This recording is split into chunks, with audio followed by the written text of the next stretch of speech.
Amados hermanos en Cristo Jesús, que la gracia y la misericordia de nuestro Señor Jesucristo esté siempre con cada uno de ustedes. Paso a vosotros, hermanos, que Dios les bendiga, les guarde y les proteja siempre. En este hermoso día, hermanos, nuevamente trabajando, seguimos nuevamente con este mismo legado, ¿sí? Preparando mi corazón para la cena del Señor.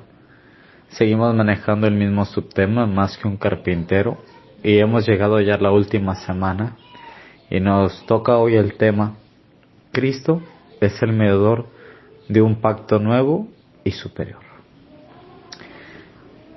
Y a medida que nos va tocando este tema y que nos vamos acercando a la preparación de la cena, nuestro corazón se debe llenar de gozo, de alegría, de felicidad, porque cómo estoy preparando mi corazón para la cena del Señor, cómo estos temas me han ido desafiando, cómo estas enseñanzas me han ido también enseñando y sucesivamente los desafíos y los retos que enfrentamos todos los días, desde que nos levantamos hasta que nos acostamos, cómo vamos caminando y construyendo el camino y preparándonos para este momento especial, y no solamente para este momento especial que es la cena, sino también para después de las cenas, qué es lo que tenemos que hacer después y sucesivamente, porque no solamente es una preparación donde nos estamos preparando ahorita a la cena, llega la cena, pasa la cena y regresamos otra vez igual. No, porque eso sería nuevamente,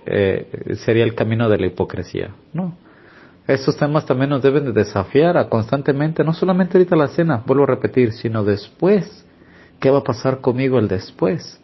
Y ese del después tiene que ver mucho con el tema del día de hoy, ¿sí? Porque Cristo es el mediador de un pacto nuevo y superior, dice nuestro tema, que está basado en el libro o en la carta de los Hebreos, capítulo 8, versículos 6 al 13, y que nos dice así la palabra de Dios en la versión Reina Valera 1960.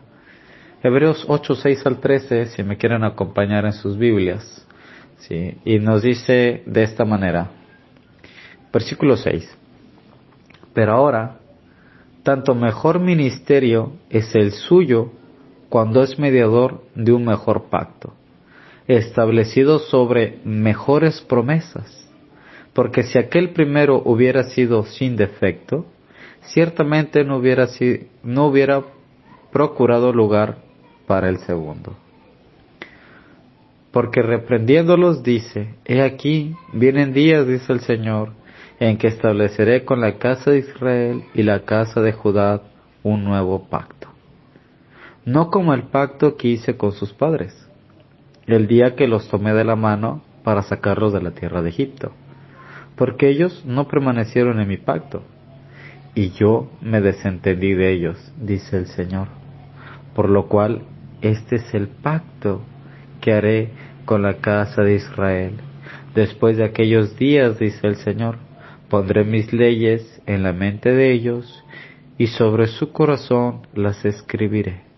Y seré a ellos por Dios, y ellos me serán a mí por pueblo. Y ninguno enseñará a su prójimo, ni ninguno a su hermano, diciendo, conoce al Señor. Porque todos me conocerán, desde el menor hasta el mayor de ellos, porque seré propicio a sus injusticias, y nunca más me acordaré de sus pecados y de sus iniquidades. Y dice el versículo 13, al decir, nuevo pacto, ha dado por viejo al primero, y lo que se da por viejo y se envejece está próximo a desaparecer. Amén. El escritor de esta epístola, hermanos, empieza escribiendo una parte que nos debe de llamar mucho la atención, ¿no? Dice, pero ahora tanto mejor ministerio es el suyo cuando es, ¿qué, hermanos? Dice, mediador de un mejor pacto, establecido sobre las mejores promesas. Es interesante, ¿verdad? Porque ¿a qué se refiere que es un mejor pacto y que está establecido sobre las mejores promesas, pero sobre todo que es un mediador. Bueno, la palabra mediador, como lo recalca aquí el escritor de Hebreos, está basado en la palabra griega mesites. Es una palabra griega antigua, ¿sí? No del griego fluido que está escrito Marcos, no. Un griego un poquito más antiguo, ¿no? Donde está basada la palabra mesites. ¿Y qué significa mesites? Bueno, mesites es el que está en medio de dos personas y las une. ¿Qué quiere decir esto? Jesús está en medio entre Dios y la humanidad. Y solamente Jesús es el que une a Dios con la humanidad. Y yo sé que ahorita van a empezar a salir infinidad de incógnitas y van a decir, a ver hermano, pero entonces el pacto que estableció antes, las leyes que establecieron antes, ¿fueron quitadas, fueron hechas a un lado? No. Para nada. Ahorita vamos a ir entrando a detalle, vamos a ir analizando paso por paso y vamos a ir viendo cada una de estas cosas, porque suele suceder, que si no leemos correctamente esta parte, podríamos perdernos y extraviarnos de lo que es el objetivo visual que el escritor de Hebreos está haciendo para la iglesia primitiva en ese entonces, para la iglesia en este tiempo y para la iglesia futura, o sea, lo que está por venir y lo que está aconteciendo. Por eso él les decía, no solamente es prepararme para la cena y ya, no, también me va a desafiar para después de la cena, ¿qué sigue? ¿Qué prosigue? ¿Qué es lo que tengo que hacer y qué es lo que tengo que continuar haciendo? ¿Sí? Entonces, sucesivamente, hermanos, tenemos que ver que el escritor o esta parte que nos tocó hoy del tema, hermanos, que vuelvo a repetir, Cristo es el mediador, como ya lo habíamos visto del griego, ¿sí? Mesites, ¿sí? Del griego mesites, que significa el que está en medio de dos personas, ¿sí? Entonces, Cristo es el mesites, el que está en medio de dos personas, el mediador de un pacto nuevo y superior, de un pacto nuevo. Hay que recordar que la palabra de Dios nos dice que Dios es un Dios de pactos y que sus pactos se van renovando día con día. ¿Qué quiere decir esto? Si nos vamos desde la antigüedad hasta el principio, vemos cómo Dios va haciendo pactos. ¿Sí? El primer pacto que nos va marcando la Biblia, ¿sí? Lo hizo con Noé, con el arca, ¿sí? Que ya no destruiría más a la humanidad con un diluvio, ¿sí? Obviamente hubo pactos más anteriores, pero solamente estoy recalcando los más importantes porque son los que generaron uno antes y después, que había antes del diluvio y que fue después del diluvio, ¿sí? Entonces ese fue un pacto muy maravilloso. Vemos el otro pacto con Abraham, y haré de ti una gran nación. ¿Sí? Y todos conocemos la historia de Abraham y de su mujer, que no podía procrear y todo esto, pero que Dios había ya establecido un pacto. ¿Sí? Sucesivamente también está el pacto de Jacob, ¿sí? Cuando hizo ese pacto con Jacob para que de ahí saliera la casa de Israel, o salieran las 12 tribus de Israel, lo que hoy es considerado como Israel, ¿sí? Todo el país de Israel, y sus tribus y sus descendientes. ¿Sí? Son pactos que Dios iba haciendo y que los iba renovando. A uno le fue haciendo un pacto, lo renovó con otro, sucesivamente al otro le hizo otro pacto y lo fue renovando con otro, y así sucesivamente. ¿Sí? Llegamos a Moisés, donde también hace un pacto, y este pacto lo va a renovar años después. ¿Por qué, hermanos? Bueno, vuelvo a repetir, si uno no se enfoca bien en el escrito de Hebreos, uno podría perder la brújula. Y no es lo que tenemos que hacer. Tenemos que ir analizando cada una de las partes, ¿sí? Por eso voy a leer el mismo párrafo, pero en la Biblia PDT, donde está un poquito más claro y más específico, y voy a ir parte por parte desmenuzándolo un poquito más. Hebreos 8, 6 al 13, en la Biblia PDT, que es la palabra de Dios para todos, nos dice, pero a Jesús se le ha dado un servicio más importante. Asimismo, también el nuevo pacto que Él trajo es más grande que el anterior, porque se basa en mejores promesas. Si el primer pacto fuera sin falta, entonces no habría necesitado un segundo pacto. ¿Cuál es la promesa que Jesús trae y la diferencia del primer pacto a este nuevo pacto? Bueno, la promesa que Jesús trae hoy es que podemos entrar ante la presencia del Señor, acercarnos a Él con esa fe y con esa certeza, ¿sí? Uno va, uno se entrega, uno lo busca, porque es lo que el Señor Jesucristo va haciendo. Él es el que nos trae esa parte de que ya no existe un Dios lejano, un Dios que está ausente, un Dios que se ha retirado porque no soporta el pecado. No, es un Dios que está cercano por parte de Jesús, que te está esperando con los brazos abiertos, que te está esperando a que tú vayas, a que tú le busques, a que tú te acerques, para que Él te pueda recibir, te pueda perdonar y te pueda restaurar. Eso es la diferencia del primer pacto al segundo pacto. Pero como yo lo repetí, que lo viene a renovar, no lo viene a quitar, ¿sí? ¿Por qué? Continúa, hermanos. Pero Dios encontró una falla en el pueblo y dijo: dice el Señor, llegará el tiempo en que haré un nuevo pacto con el pueblo de Israel y con el pueblo de Judá. No será como el pacto que hice con sus antepasados, cuando los saqué de Egipto con poder. Ellos no fueron fieles a mi pacto, por eso los abandoné, dice el Señor.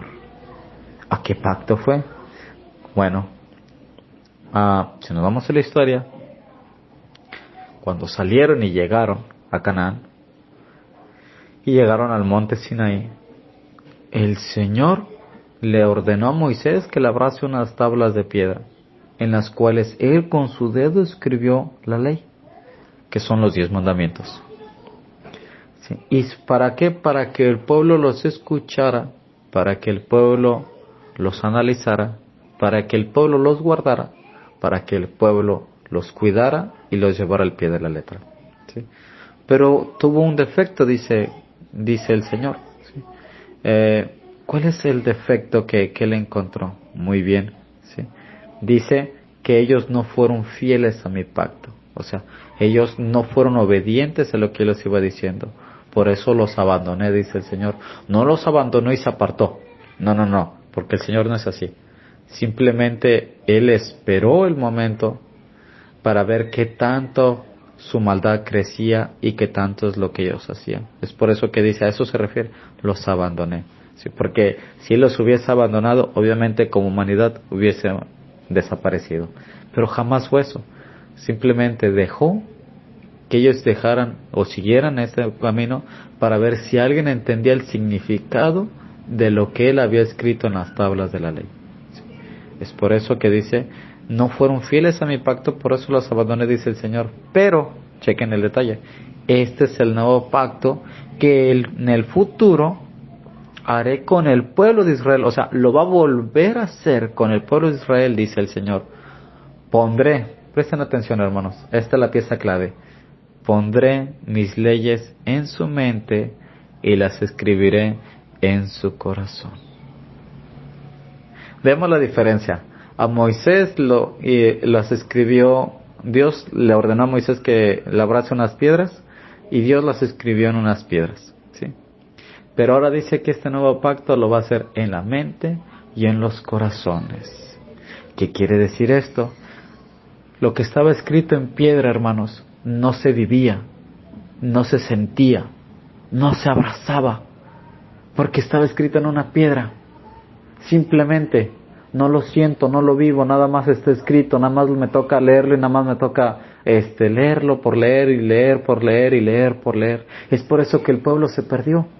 Es por eso que el pueblo ofrecía sacrificios y sacrificios y sacrificios y sacrificios y sacrificio tras sacrificio para disque perdón de pecados, porque se habían perdido, porque ninguno lo sintió cercano, porque ninguno lo vivió, porque ninguno lo experimentó. Es por eso que ahora el nuevo pacto dice que nos lo va a poner en nuestra mente y en nuestro corazón para sentirlo ahora sí cercano, para hacerlo uno suyo, para decir, oh no, el Señor me está ordenando y me está pidiendo esto y tengo que hacer esto, porque lo tengo en mi mente, porque lo tengo en mi corazón. Y por amor a Él y por respeto a Él y por temor a Él, yo lo tengo que cumplir y hacer. Entonces, es por eso que dice, yo seré su Dios y ellos serán mi pueblo. No tendrán que enseñar a sus vecinos ni a su familia. No habrá la necesidad de que alguien les diga que conozca al Señor, porque todos me conocerán, desde el primero hasta el último. Perdonaré todas las maldades que han hecho en mi contra y no recordaré más sus pecados. Si Dios habla de un nuevo pacto, es porque considera que el primer pacto envejeció. ¿Por qué? Porque nunca tuvo vida, porque nunca lo abrazaron, porque nunca lo sintieron. Todo lo que envejece se hace inútil hasta el punto de desaparecer. Y perdieron la brújula. Y vemos cómo ofrecían sacrificio tras sacrificio hasta el momento en el ministerio de Jesús. Cuando Jesús va al templo también encuentra que están en el templo vendiendo animales para poder hacer la expropiación de pecados y que los sacerdotes tenían que hacerlo y que tenían que entregar. También se molesta porque no habían entendido el significado de la ley, porque no habían comprendido lo que el Señor les había dicho en esas tablas que tenían que cumplir y obedecer. Y por eso se habían corrompido esa maldad. Y es por eso que Él es como ningún sacerdote terrenal. Ningún sacerdote terrenal podría echar fuera el pecado de la forma en que Jesús lo hizo. Así que el ministerio de Jesús es mucho mejor que el ministerio del sacerdocio bajo la ley de Moisés, que es el mediador de un mejor pacto, dice el escritor. Jesús ha mediado para nosotros un mejor pacto, un pacto de gracia y no de obras. Un pacto de fe y no de méritos.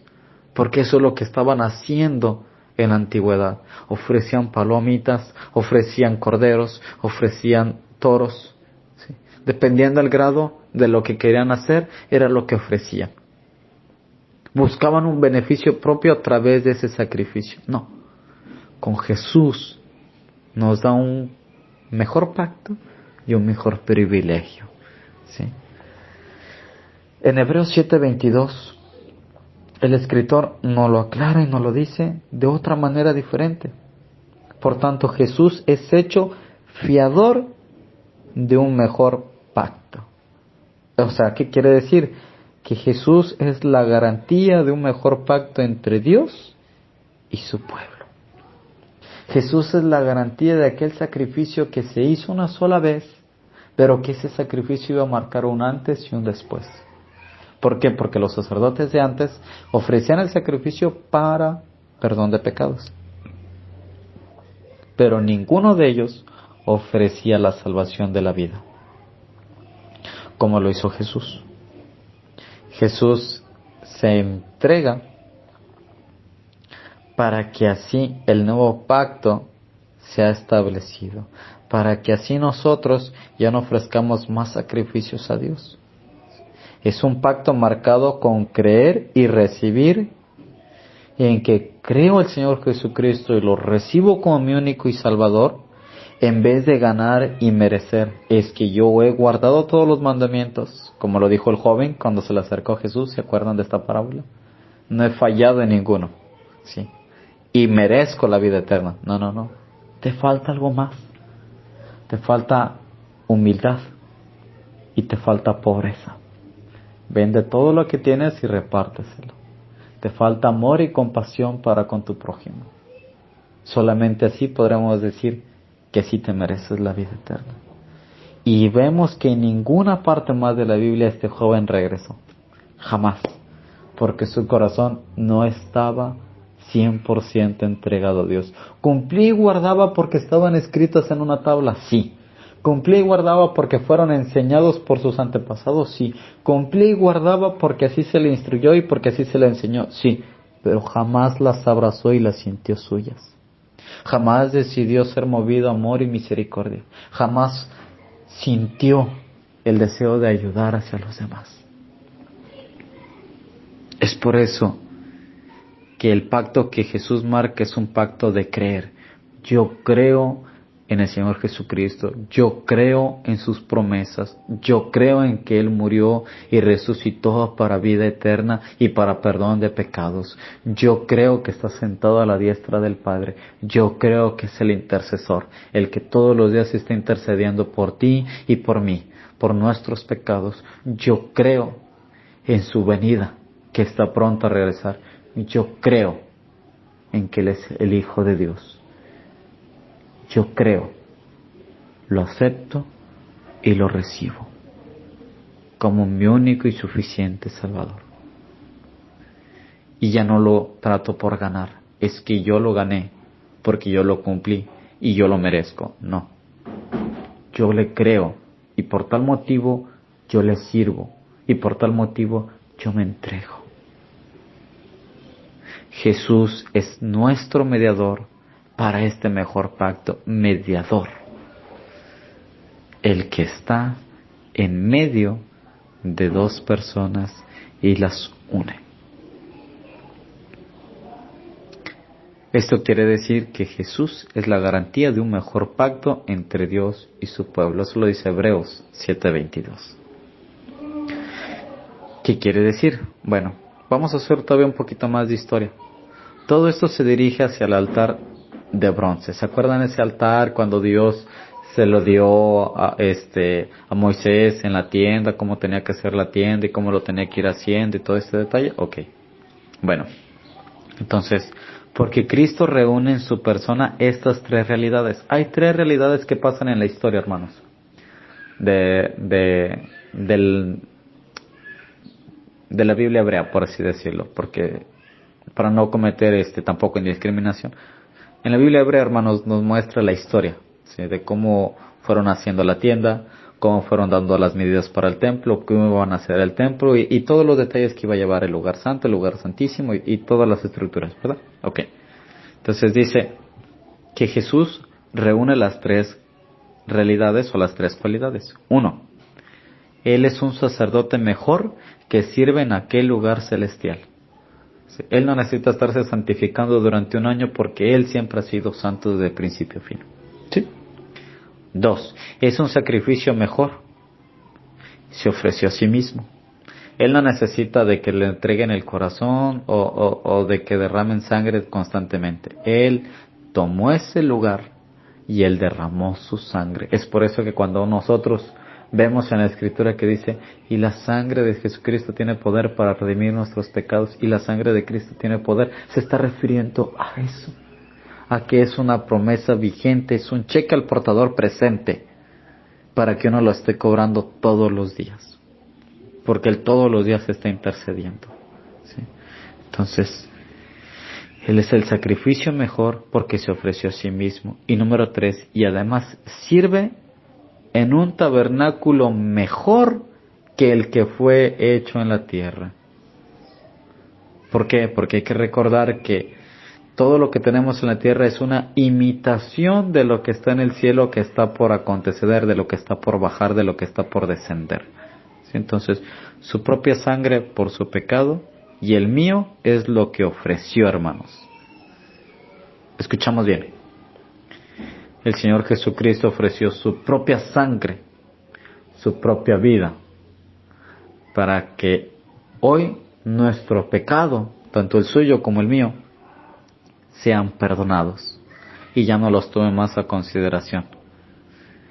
Hebreos, el escritor de Hebreos, hermanos, tiene que resaltar varios pasajes para poder ir comprendiendo estas enseñanzas y estas etapas. El escritor de Hebreos habló cuando escribió que iba a haber promesas mejores sobre un pacto mejor que Dios establecería con ese pueblo. ¿Y dónde lo encontramos? Bueno, lo encontramos en Jeremías 31. Del versículo 31 al versículo 33 nos va marcando toda esta historia y todo esto que les estoy diciendo, hermanos, está basado en el libro del profeta Jeremías. Y si ustedes van en su Biblia y lo buscan, hermanos, Jeremías 31 al 33, capítulo 31, versículo 31 al versículo 33, nos narra todo lo que ahorita les estoy diciendo, hermanos. ¿Qué quiere decir? Acompáñenme en la lectura, dice. Vienen días, dice el Señor, en los cuales haré un nuevo pacto, o sea, un nuevo pacto, ¿sí?, con la casa de Israel y con la casa de Judá. En ningún momento está quitando el pacto anterior de los 10 mandamientos, de las tablas de la ley, en ningún momento. Simplemente lo va a renovar. ¿Sí? Esto debe de quedar bien claro, hermanos, para no perdernos en la lectura. ¿Sí? Entonces, lo va a renovar, no como el pacto que hice con sus padres el día en que tomé su mano para sacarlos de la tierra de Egipto, porque ellos invalidaron mi pacto, aunque fui yo un marido para ellos, dice el Señor. Pero este es el pacto que haré con la casa de Israel después de aquellos días, dice el Señor. Pondré mi ley en su mente y las escribiré en su corazón. Y yo seré su Dios y ellos serán mi, ¿qué dice, hermanos? Pueblo. En efecto, Dios dijo, yo les di mi ley antes y la escribí en una fría tabla de piedra y ellos no pudieron cumplirla. Pero ahora la voy a escribir en las tablas de carne del corazón y Él no lo ha hecho hasta el momento presente. Perdón, y Él lo ha hecho hasta el momento presente.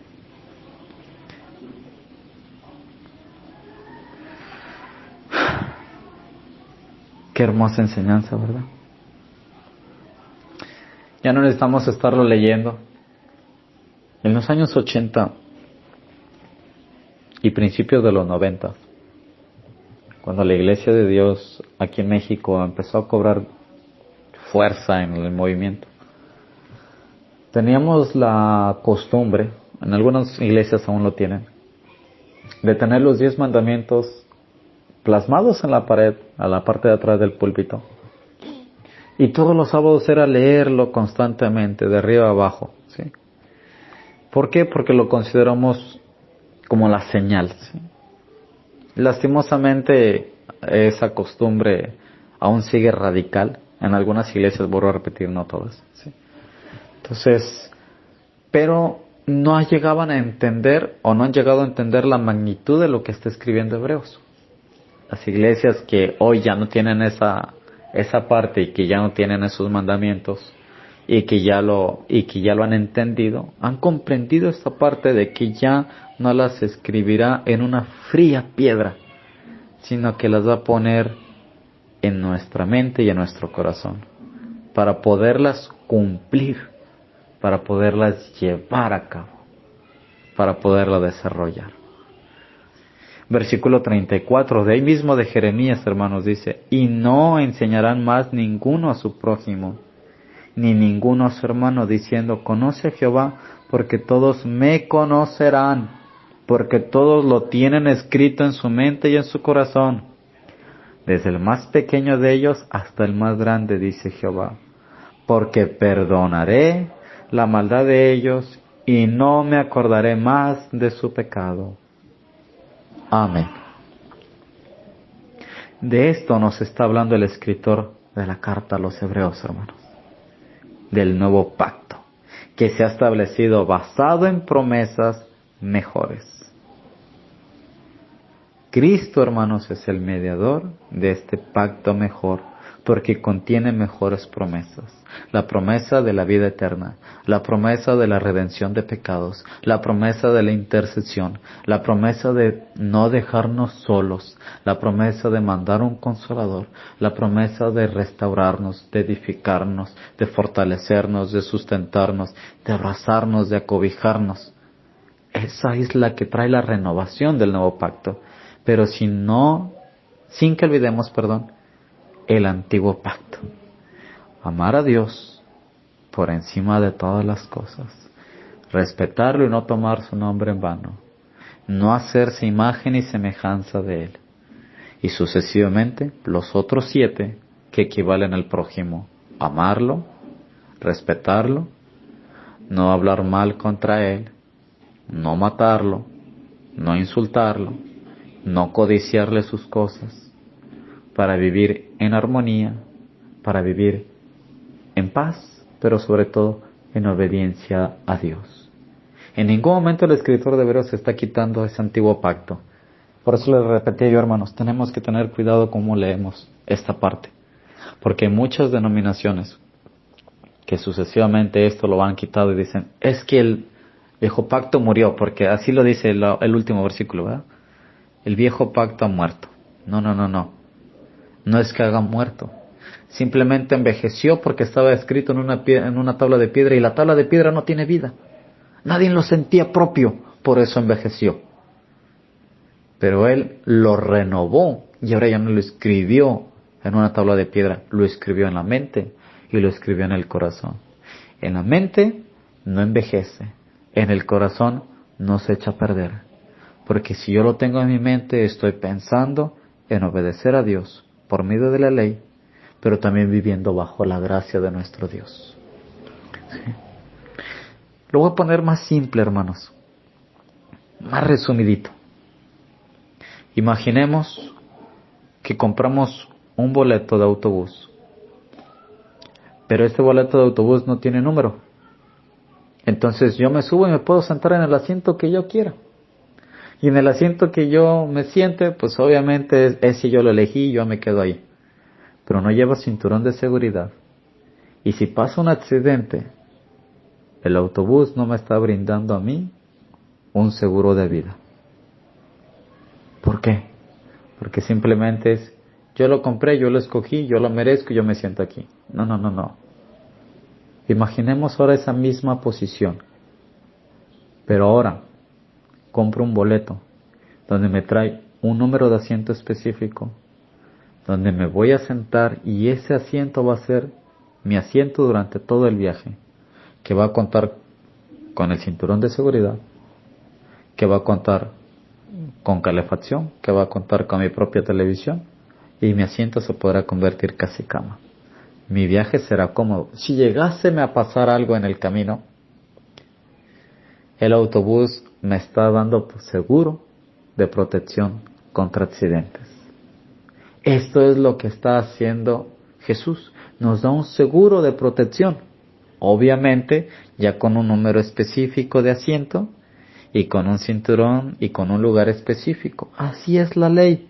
Obviamente tengo que seguir cumpliendo la ley, pero el Señor Jesucristo me está dando el seguro de vida para poder ir yo seguro durante todo el camino. Voy en mi número de asiento, ese es mi número de asiento que voy a estar durante todo el viaje. Esas son las leyes que voy a tener durante todo mi viaje, pero con un seguro de vida de que el Señor Jesucristo está conmigo. Que si yo llego a caerme o fracasar, el Señor Jesucristo me va a levantar porque hará válido ese seguro y me va a levantar y me va a dar una segunda oportunidad y una tercera y una cuarta y una quinta. Pero yo iré confiado durante todo el viaje, hasta el final del camino, donde sé que voy a llegar a la meta, cumpliendo, guardando, meditando y escuchando, perseverando en su ley, pero también amando y valorando el sacrificio de nuestro Señor Jesucristo. Esto es una balanza, hermanos, y tenemos que ponerlo a la par. Amando a Dios, amando al prójimo, y viviendo bajo la gracia redentora de nuestro Señor Jesucristo. ¿Cómo estoy preparando yo mi corazón para la cena? ¿Me estoy preparando para este momento especial? ¿Y después de qué? ¿Vuelvo a regresar igual? No. Esto me va a desafiar, hermanos, a que después de la cena yo salga desafiado a permanecer firme y fiel ante la presencia de nuestro Dios. A seguir cumpliendo ese pacto que estoy renovando en la cena, y lo voy a volver a renovar, porque también la cena es una renovación de pacto, pero que de ahí, saliendo de la cena, empieza nuevamente otro viaje y otro peregrinar para la siguiente cena, si el Señor me concede la vida. Y si no me concede la vida, yo tuve que salir preparado en ese viaje, con mi seguro de vida, con mi asiento numerado y con toda mi comodidad. Por si yo ya no llegase, mi destino hasta ahí terminó, mi vida ahí terminó, ahí fue mi destino donde el autobús paró, pero yo esperando una promesa redentora de nuestro Señor. No solamente es tomar la cena, 40 días antes de la cena me vuelvo a preparar. Estaríamos viendo las tablas de piedra escritas nuevamente en la pared. no tendrían sentido, no tendrían vida, no tendrían interés, no nos motivarían a nada. No. Salgo y desde ese momento empieza nuevamente mi peregrinar para esperar la gracia redentora de Dios si nos concede o me concede la oportunidad de llegar al siguiente año y tomar nuevamente la renovación del pacto.